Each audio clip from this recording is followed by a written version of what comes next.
What's going on, everybody? It's Matt, aka the Lumberjack Landlord. Super excited to be here for segment number 2 with my good friend. Oh my goodness, and we have another guest. Yeah, Sonny was climbing on my lap. I'm like, I don't know that I've ever shown him on your show. So I don't think so. An this even is bigger yeah, this celebrity than you. yeah, he is. This is one of the two Shih Tzus I have in my office every day. So Sonny, say hi to Matt. Hi, Okay. Sonny. How you doing, buddy? I know yeah. I mean, we hardly ever see him anymore. I get it. Yeah, I got made fun of because I was a dog lover. So I'm still a little chapped over that, but that's okay. I had a French bulldog named Napoleon. Does that tell you anything? I Like, like he just dog goes in lovers. there, yeah, elbows in, just doing the whole thing. Dear God. So, Mike, what I wanted to talk to you about in this one was really kind of people having the courage to go through a little bit of pain to get to the other side. But I think where I kind of wanted to lead off was we've hit 7 owner occ. Yeah. Owner occ loans are now 7%. Yeah. I I got a video, 45-second video from Matt, the mortgage guy, who's on my channel every Wednesday at about 5:15. Yeah. It's like, Mike, it's right around the corner. He pulled up he had his, phone turned around showing his screen. He's like 6.99 at par, 20% down, best credit, 7's around the corner. And he sent me a text this morning at like, I don't know, 7:15. He's like, well, it's official. We're over 7. I'm like, damn, that was fast. Man, 7. Yeah, I thought I called 7, but dude, I called 7 November or December. This is still September. I honestly didn't think there was a chance we get there in September. Nope. I thought it'd be just a slow climb up the ladder. I think the only trend has been everything's faster. I think that's a fair point. Everything's faster. I think you're right. I think transactions crashed faster than we thought. Faster, yeah. But they did crash. They did. Pricing is starting to correct in some areas, and it's becoming more broad-based. Yeah. But the rate is, Mike, the rate is going to be what absolutely destroys demand. Yeah. So October, November, December, home sales. I called the first phase 1, 20% drop. My second phase is 50%. Yep. I thought we would get there February, March. We might get there in December. I think we'll get there this year. Yeah, dude, I think we'll get there this year. That's wild. Mike, we're not done raising rates. No, I know. It's on the table now that 8 is a possibility even before the end of the year. Oh, I hope not. Well, let's step back. Investor loans, we're already there. We're already there, yeah. Yeah, we're already there in 8. We're talking owner occ, 20% down, best credit. I shudder at that idea. It could happen, though. You're right. It's coming. And the only question is it coming before the end of the year? And I think it is. I don't know. That's to me, that's one of those common things. Hey, we're looking at the rate of change and we're maybe extrapolating a little bit too much. It could happen, but one sec. Okay. Normally speaking, yes. And I'm not saying we're in normal times by any stretch. Sure. Normally speaking, the average margin between the 10-year and the 30-year fixed rate mortgage best credit real down payment is 1.5%. Right. Normal times. Today we're over 3.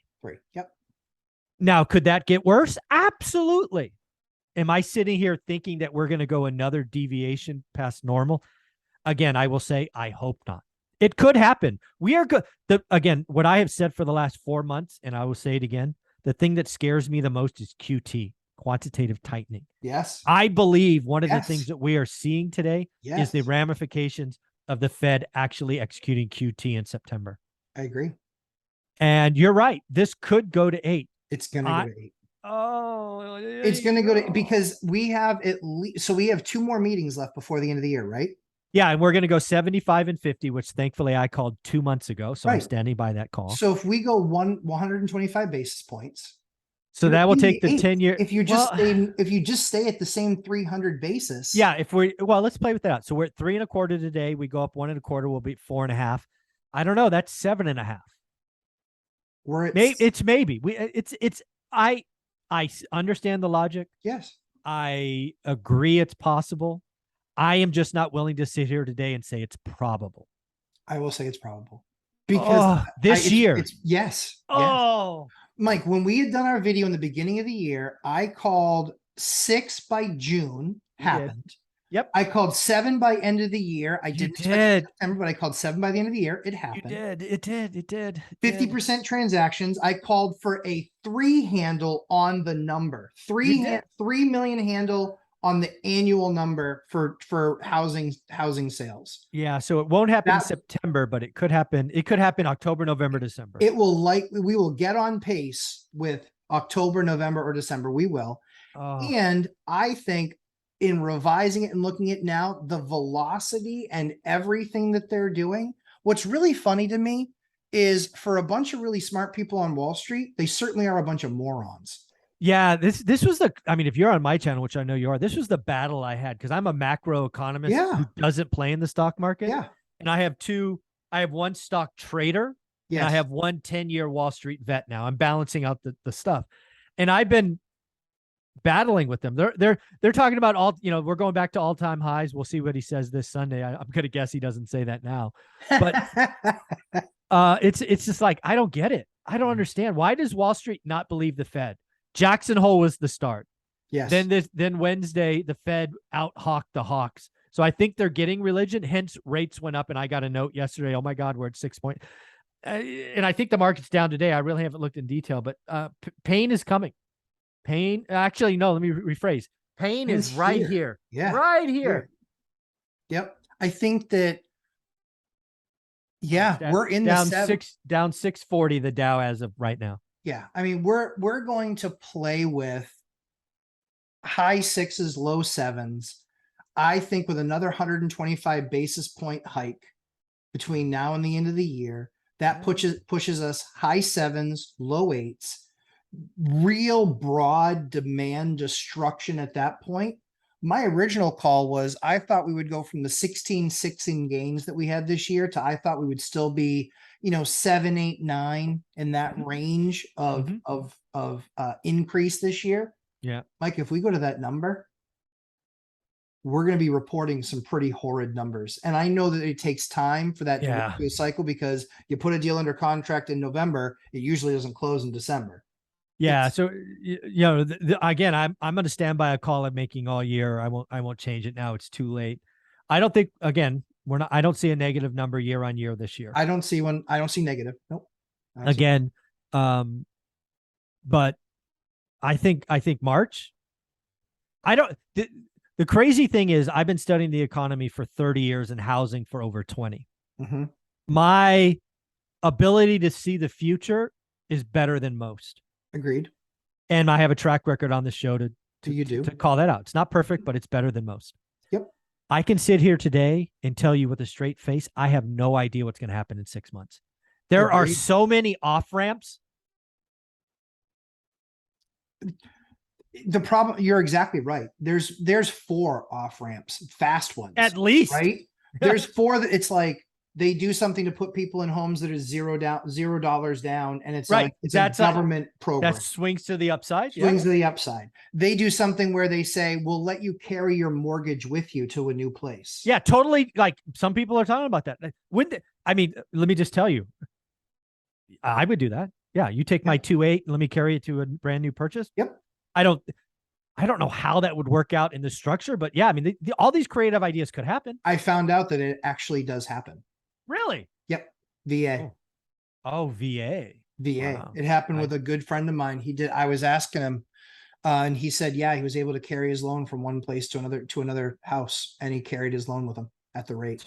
That's awesome. I didn't even know that was possible. I've never done a VA loan. I don't qualify. Yeah, me either, but apparently it is. Yep. Apparently it is. Hey, have you done a VA loan and done this? Let us know. I want to talk to you. Yes, please. Yes, we want to know more information for sure. I want validation. Yeah, but I think it's all sorts of bad. These are things that I tick off. Like, again, I can see to March, at least in housing, and it's all kind of suck. Yep. We're going to see historical collapses in transactions. Mm-hmm. I think it's going to be, I think sellers are living in yesterday and the buyers are in the future. That's not a recipe for a lot of transactions. What happens to price? I'm going to stand by 50 years of housing data. Price is stickier than people think. We don't have forced sellers. We have supply lock-in. Could I be wrong? Yeah, but I'm taking my shot. I'm calling the shot. We'll see what happens. Yep. Where are rates? Are they over 8? Oh my God, I can't. Mike, yeah. Like, I mean, again, think about that. what makes them stop? Like they've even said, so people have even said that they're going to take the Fed funds rate higher than it was in 07 or 08. They're going to take it higher than that. And you and I were buying debt back then Yeah. at 6.5% and 7%. Yeah, I think most of my loans were in the 7s. Yeah. Right. Most of our stuff was in the 7s. It's not that big of a jump No, to get it's to not. be in the 8s, but It's not. there's not going to be supply. So supply that will help, I think. Right? It'll help, yeah. Because again, if there's because really you're talking a supply story. You're saying that there's just not going to be enough supply period into story. Yeah, that's exactly right. Phase 1 of this housing crash was demand destruction. 18 million people qualify at 3, don't qualify at 6. Can you let's just play with this math. This is from John Burns. Somebody go to their Twitter feed. It's right there. Look in their feed. Go see it. They did the math from 3 to 6. 18 million people got a yes answer at 3, get a no answer at 6. Can you imagine how many people got a yes answer at 3, get a no answer at 8? Right. It's got to be 30 million. Mike, I believe with all of the craziness that we saw in 09, and I think that's when it was down 8.9%. Yep. Was it 09? Let's say, I think so. 09, 10, whatever. Could we beat that number? On a national perspective? No chance. No chance. Because we have the supply problem. Everybody's looking at demand, which I totally get. I'm saying 30 million people. Yep. But you guys don't understand. For the first time in 40 years, we are going to see supply destruction on the same level. Do we have no. We have 13 million people with a 2. 13. Yep. I'm sorry, 13%. 13%. Yep. We have 50%, 3.5. 80% with a 4. We must have 90% sub 5. 95% sub 6. Yeah, it's like 92%. Why the fuck would you sell? Yeah. Yeah. You're at 8. Yeah. So we had 30 million demand destruction. Totally get it. I agree. We might have 50 million supply destruction. Yes. And in that environment, we still have supply demand imbalance. It's just at a much smaller number. So we're going to do 3.3, 3.4, 3.5 million transactions, but supply demand is still unbalanced. It's just at a much lower number. So you're far more educated in what this would be called. I have no idea what it's called. Mm-hmm. But when you look at 100,000 of anything, sure, it's tough to move the needle. Correct. When you look at 5,000 of anything, it's very easy to move the needle. The percentage, law of large numbers. Right. So my thought process is, I think we see almost like a bear market in housing where stuff gets completely wonky, and it's really comes down to it's only worth what somebody's willing to pay for it. Oh, agree. Right. And then the appraisal piece, because people that think that real estate's a free market are kind of wrong. They're kind of wrong, because the appraiser. Oh, of course. Yeah. If it was just supply, there's checks and balances. Right. You say it's 500K. I say, sure, I'll give you 500K. Yeah, because it's a lending. Only 450. It's a lending business. And the appraiser, let's be clear. People think the appraiser is there to protect the buyer and the seller. No, they're there to protect the bank. The bank. 100%. Yeah. So again, carrying on with that logic, right? We're going to go down to such a low number that a wonky market can be very distorted. You're absolutely. Very. But here's the deal. Mm-hmm. Lots of people's minds, and I think this is where you go, the distortion goes to motivated sellers at the bottom. Yes. Right. Basically, it's a race to the bottom. Yes. I agree with you. That might be a problem. But what if this mysterious 25% of cash buyers still are cash buyers, and oh, by the way, they get out of the stock market like I did and you did in the .com crash, and they move to real estate? What if the cash buyer steps up and they start entering the luxury or the move up market, and they're buying for cash, but at 20% off? That's going to distort the market higher. Right? So, again, the law of large numbers, or the small numbers, that could I don't know what's going to happen. It is such a convoluted mess. It's weird. So when people talk about cash buyers, it comes from two places, I believe. Yeah, let's talk about what qualifies as a cash buyer, because I don't think many people know. So go ahead. Basically, a cash buyer is at the closing table. The escrow statement is there's not a loan put in place. There's not a first loan put in place at the closing. That doesn't mean there's not a quick refi after, because that's out of escrow. So that's basically what cash buyer is. So my belief is that a lot of times cash buyers come from really two main areas. Okay. Sold their house with a ton of extra cash, True, equity, and they're capitalizing on that. no doubt. Yes. And they have massive proceeds from the stock market and investments.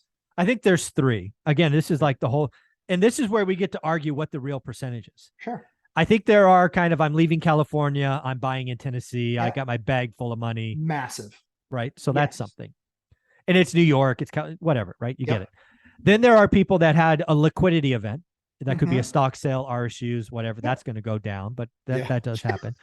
But I do think there's the third option, which is, hey, I have a home equity line on my home. Yeah.